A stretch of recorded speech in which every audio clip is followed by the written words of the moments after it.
वो एक हिस्सा है कैलाश जी, लेकिन ऐसा कहा जा रहा है कि जब से कांग्रेस पार्टी ने, इंडिया गठबंधन ने, राहुल गांधी ने हाथ में संविधान लेकर जातिगत जनगणना करवाऊंगा, जहां जहां हम हैं वहां इसे निश्चित तौर पर कराएंगे, उसकी काट के तौर पर आप इसे एक अलग तरीके की राजनीति को दिमागों में बसा रहे हैं, ये आरोप। देखिए, कांग्रेस, इतिहास किस लिए होता है कि इतिहास में जो गलतियां हुई उससे हम सुधार करें अपने आप ठीक को। है।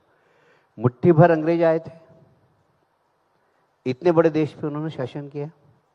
मुट्ठी भर मुगल आए थे, इतने बड़े देश के ऊपर उन्होंने शासन किया। क्यों किया?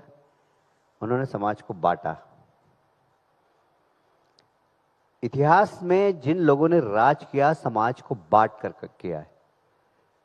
हम समाज को एक करके भारत को सशक्त कर रहे हैं। वो अभी भी समाज को बांटकर कुर्सी प्राप्त करना चाहते हैं।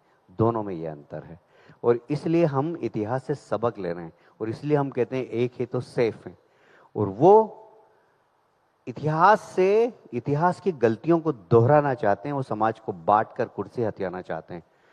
ये षड्यंत्र देश की जनता होने नहीं देगी। बिल्कुल आप ठीक कह रहे हैं। ये बात भी देखा, जब आपने हमास का जिक्र किया तो उस प्रदर्शन पर मौन क्यों, इसका सवाल उठा, एक बात।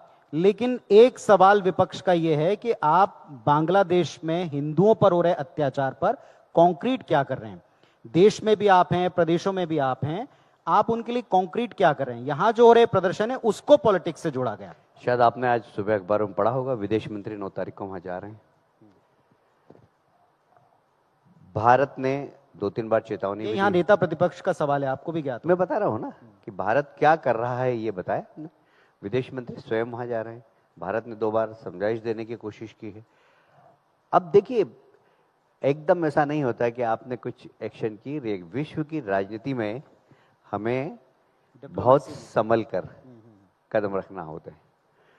अब ये कोई मोहल्ले का झगड़ा तो नहीं है जिसको हम जाके सीधे निपटा दें। 2 देशों के बीच की बात। अब विपक्ष अगर इस प्रकार अब बचकाना प्रश्न करेगा तो मुझे बताइए, क्या इस विपक्ष को आप गंभीर मानेंगे?